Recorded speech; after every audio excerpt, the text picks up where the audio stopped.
My name's Jamie Hazelden, and I've been travelling across this amazing country, learning about its culture and hidden secrets from people who live there. This time, I want to take you with me on my journey as I visit the men and women who choose to live and make their homes in some very special places. Join me as these Australian bushmen tell their story. On this episode, Mark and I get stuck into some serious work as we try to help my mate PJ clear some tracks. But before we get going, we need to talk logistics, as this is seriously slippery country. Mark, I was just talking to PJ, and he's saying it's pretty slippery and we still need to use a winch, but we might take the quad off here in the trailer and you go on the quad. Yeah, that makes sense. Yeah, and I'll take my truck down and then I can take the quad off afterwards. All right. And we can always come back and get your truck if we need to. Yeah, if we get stuck, but it gets the quads down there at the same time. Yep, beauty. Right, I'm going to go and catch him. I'll get his chainsaw out. He's getting his car going. Beauty. I've got the chains on because, well, she's been raining again, so I know how slippery it gets in here, just to be on the safe side in case someone needs to get through and gets pulled out. Better to get up first go than play around for a while, I reckon.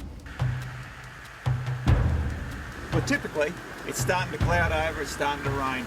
We want to try and get down these tracks, so we've got a bit to clear, and we'd like to get down to the mine shafts today to have a good look. So, we just have to see how we go.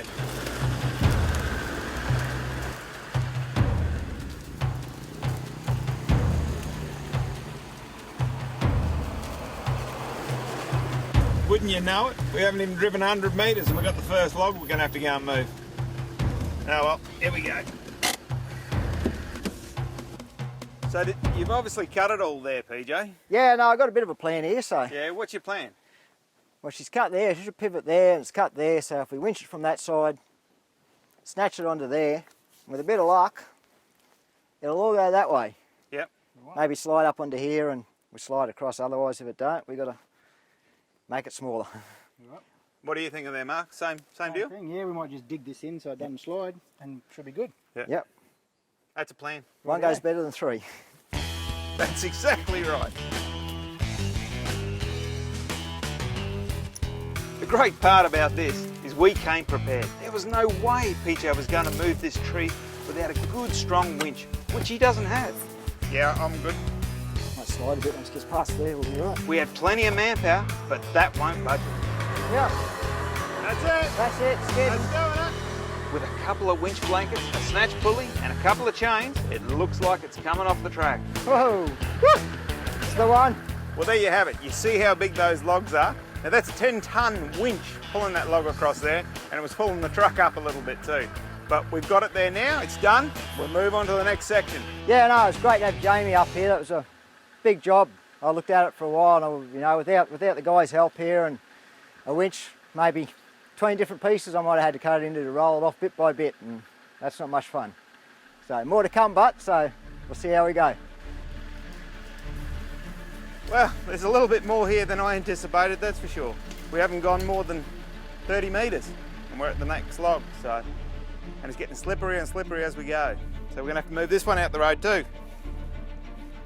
Fellas, what are you thinking? The plan is to roll them down as far as we can, then lift what we can off the track. That's one. Well, that's the first log moved, but there's still heaps of trees to be cut before we can move on. Wouldn't you know it, with the pressure of the tree across the track, it's jammed the chainsaw. No problem, a quick fix and we're back into it again. That's the big one cut now. We gotta move them. Crikey, these are really heavy logs. I don't know how PJ expected to move these on his own. Yeah? Oh. Well, that's it. Just one final cut and we're all done. Mate, this one's a lot heavier than that other one we just done. Yeah, that's pretty solid one. It's an oak, red oak. The old Red timers, oak? Yeah, the old timers use it. You'll see it down the shaft here. It's the stuff they use to shore the shaft up, you know. Oh, okay. Obviously a strong wood and termites don't eat it. And must be an old thing. Yeah, they're not too old. Things grow pretty fast here. You look around, everything's, you know, about the same size, maybe 60, 80 years old. That's probably the last. Really? That was the last big blow that come through Yeah. Cooktown about 80 years ago, they said, so that'd be about right for the aging trees here, you know. So. Yeah, right. A few places down the gullies there's some real big ones, but most of the stuff here is all that sort of same size and same age. Yeah, no, things grow quick up here. And that's a heavy bit of wood. That's a heavy bit of wood, yep. Yeah. Oh well, we'll keep going on with Till it. the eh? next one. No worries. It's been a challenging track so far. There can't be too many more trees down in this section of the track. Getting deeper and deeper and denser and denser. Woo! Mark on the quad seems to be handling it with no problems at all. It's simple to see PJ's in his element. And imagine we're in his backyard. Well, we're just about down at PJ's place now. We've got through, I don't know how many logs, but quite a few. Oh, by the way, when I say PJ's house, this is where his old house was, which is just right beside the mine. I've lost sight of the track. It's so dark and dense down here. We're going to have to chop and cut through this bit. It is so thick. It's really slow going here. We can't use the chainsaws. These silkies are doing the job. They're cutting through the whole lot. What a work out there getting. Well, it's nearly 5:30. We've been on the track nearly all day. That's a kilometre this track. Chopping down trees, clearing the track. We've got down to PJ's other camp, so we're going to bed down here for the night. And then we're going to go down to the mines and down to the river tomorrow.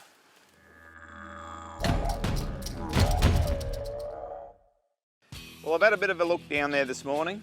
It's a bit hairy, but we should be able to do it by quads. We can't take the trucks any further, so we can get down the mine shafts. They're roughly about 200 metres down, so we're going to go and check it out and have a look. So I'm going to unload the bikes and off we go. While I'm unloading, I thought I might let you know, the boys at BOR modified the back of the truck to fit the quad in. This is designed so the truck is self-contained, where I can take the quad and the boat, and it takes me into those remote areas where you can't get a trailer in, or you want to be independent so you can get into there. And this is the way we've set it up. What I've got in the front of the quad is a little worn winch, so that pulls it up these little ramps, and that's how I take it down. Because I can't fit up in there, it's a lot easier to do it with the winch.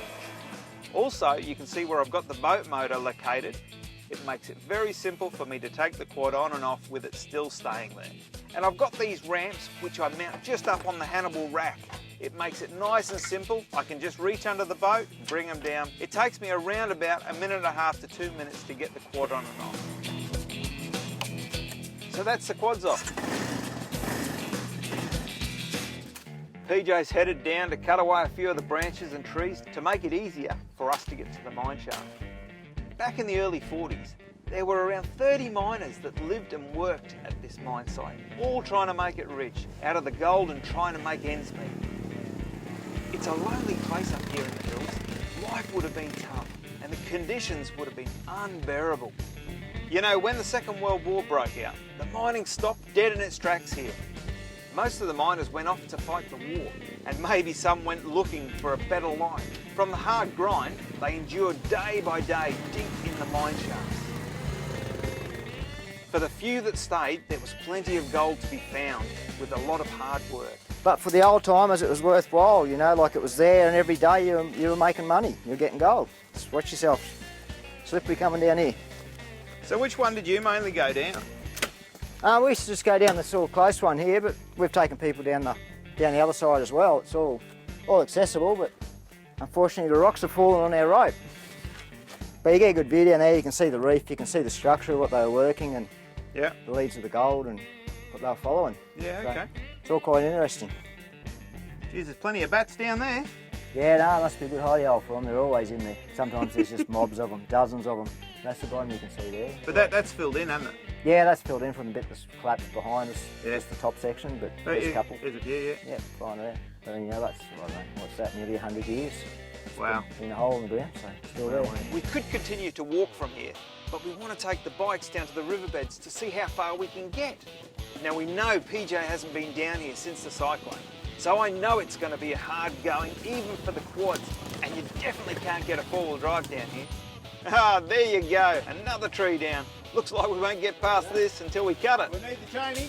This tree's been down for ages. Doesn't even look like a fresh one. And it looks like PJ hasn't even been down here to try and move it. A couple of quick cuts with the chainsaw and we're good to go. All we've got to do is roll them down the hill. Oh, it's getting a bit hairy here. I thought we were going to slide down there then. It doesn't look much, but these tracks are really slippery and you've got to take it easy. Lucky we came prepared. Ah, there's more trees down here than up the rest of the track. No wonder PJ's sitting down here waiting for us. This is going to take us all day at this rate. Crikey, we might have to bed down here for another night. Whoa, look at the tension on that. Got to be careful, we might drag the top down. This has got to be the biggest tree we've had to move yet. Guys, finally. Woo! That is one big mama. Yep, there we It's go. in the way now. Still in the way. Well, this has taken us 4 hours to cut and clear this area. All right, well, we'll clear this off the track and we'll keep on moving down. You're not going to move it. We'll move it. What more can I say? Who needs a gym when you've got this to push around in your backyard? There you go, you get past that. Beautiful. Well, we've cleared the biggest tree on the track, and now we're up against the steepest part of the track, and the rocks are getting really loose here. Gee, I hope we can get out of here. Hang on, I can just see the riverbeds here. I'll just get Mark to hang back until I get there. Well, there you go, hey? Whew. The cyclone has just put debris everywhere. The tracks we were going to take, we just can't do it. So this track that we've cleared all the way to here was the old walking track that they used to use many, many years ago. I think it's roughly around about 30 k's to get down to the Daintree. So what we will do while we're here is go and check out one of the other mine sites, and then we'll head on back because we've cleared the track all the way down here now. Surprising, it's still here, eh? Yeah, no, even after the flood and the cyclone, so it's probably gone underwater a few times, but I don't think it's going to move too easy. I was looking at the teeth on the bucket there. Yeah, Mate, no. that has done some work. Yeah, no, they used that. They drove it into the ground, that's why she's still stuck here in the creek. How did it get here in the first place? Eventually, it was walked up Southern Crab Track by a bloke we met a long time ago. He walked it up here, they bought it, and someone walked it all the way from there, so that's all right, 30, 40 k's. Yeah, right. Yep. And getting it across the river? Yeah, walking across the rivers and everything, so a Wow. whole lot. No way getting stuff in there back then. Roads were pretty shocking and trucks, couldn't carry something like this. I bet it can tell a story or two, eh? Yeah, no, I've heard a few stories about it, so yeah, they weren't light on it, and it's done a fair bit of work and made a fair bit of money, but that's it. Just across the river here is the side shaft that meets the top mine. It's amazing that the shaft hasn't collapsed after all these years. This is the side shaft. Now what happens here is this is where it meets the water table and it drains the water from the mine shaft itself. It's a true testament to the guys back in the day. They dug this out by hand. It's just incredible. There's crossbars. PJ was telling me before that they actually have glowworms. You can actually walk down, they put the lights on, pick up the glowworms. Incredible. But what an amazing sight it is down in here.